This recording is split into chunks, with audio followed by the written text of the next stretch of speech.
If I were a tourist coming to London, where would I stay and what would I do?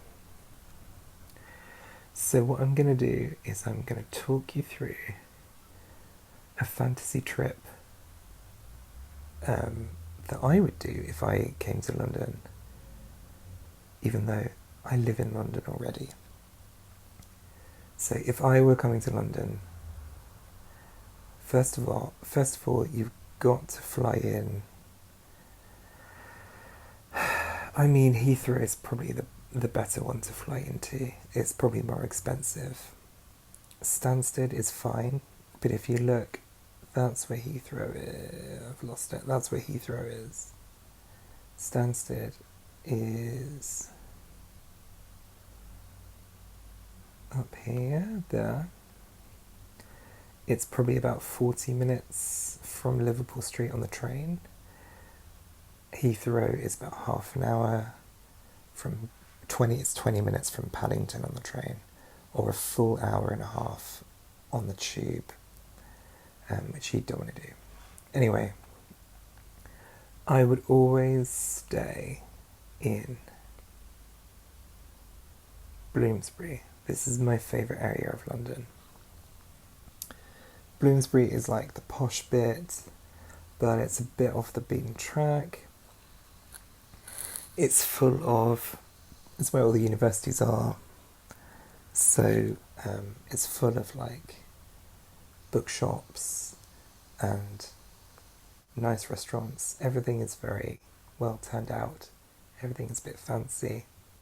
There are loads of hotels around this area.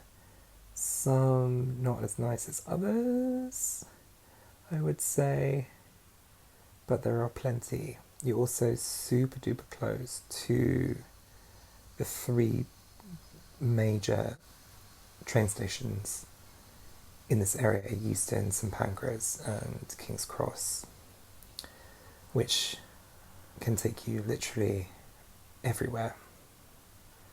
I feel like Bloomsbury is the perfect base for a trip. In the evenings you can wander around the streets, you can wander around all the squares, you can pop into the British Museum whenever you like.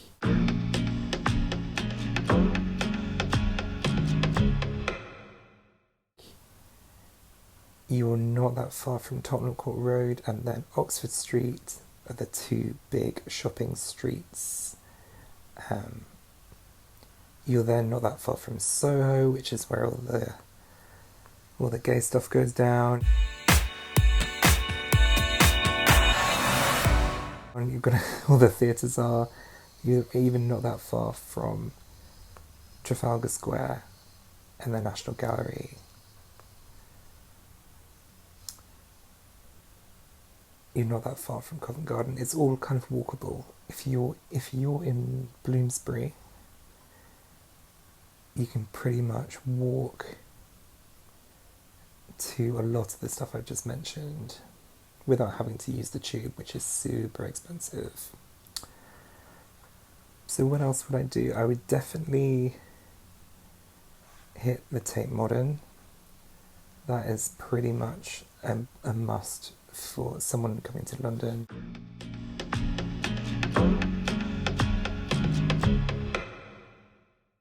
Across the wobbly bridge to St Paul's Cathedral, that's a lovely kind of morning. Or vice versa, start in St Paul's, walk across the bridge, go to Tate Modern. They have a boat that goes from Tate to Tate, so you can get a boat that goes from the Tate Modern down the river, past the London Eye, past Big Ben, Westminster Bridge, etc. And then you end up in Millbank, which is where the Tate Britain is. The Tate Britain is not as good as the Tate Modern, in my opinion. I think it's good, it's alright, but the exhibitions there are not as great.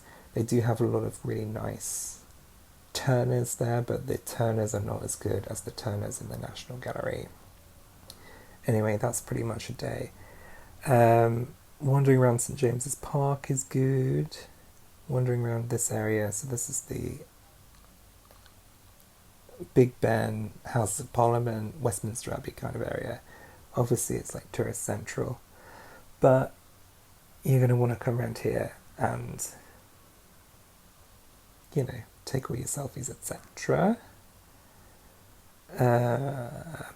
Wander around Buckingham Palace, that's good. Green Park. Up here, this street, Piccadilly into Piccadilly Circus, is full of very, very expensive, very posh shops. So if you want to come here, come to Fortnum and Mason's, amazing. Pop into the Royal Academy of Arts across the road, fantastic. There's a massive Waterstones here. Piccadilly Circus is obviously very famous for all its big screens, etc. There is a brilliant Nando's just around the corner from here that will always accommodate you. Definitely recommend going to Nando's at least once if you come into London.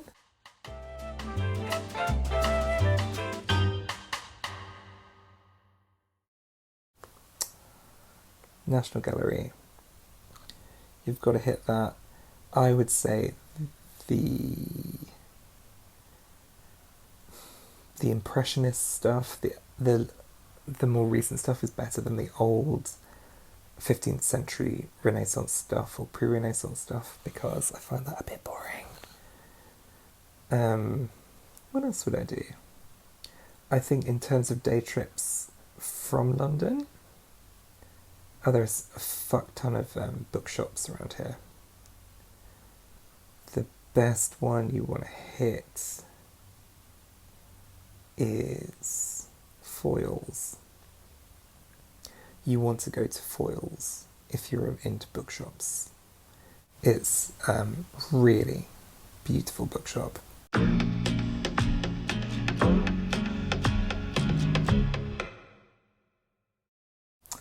Yeah, day trips out of London. If you want to do the Harry Potter tour thing, you get the train from Euston to Watford.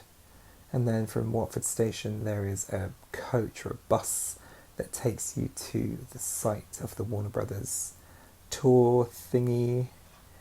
There's all the Harry Potter stuff around King's Cross,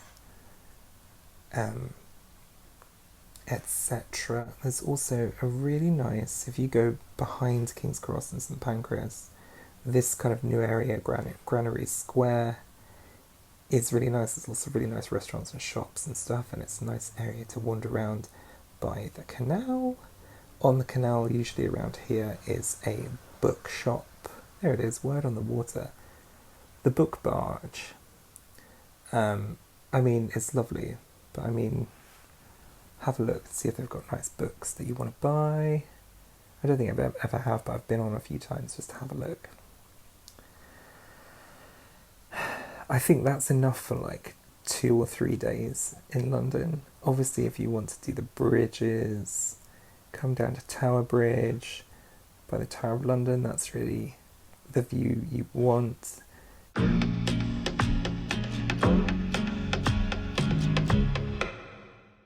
Go up the Shard. Where's the Shard? There. That's always pretty amazing. The view from the Shard is incredible. Definitely recommend that. Yeah, I think if you're doing like 2 or 3 days in London, I think that's enough. That's what I would do.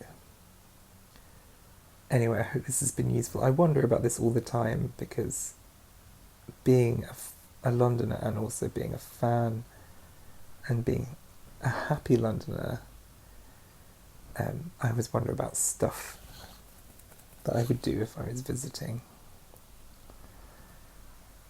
So yeah, I hope this has been useful. Okay, bye.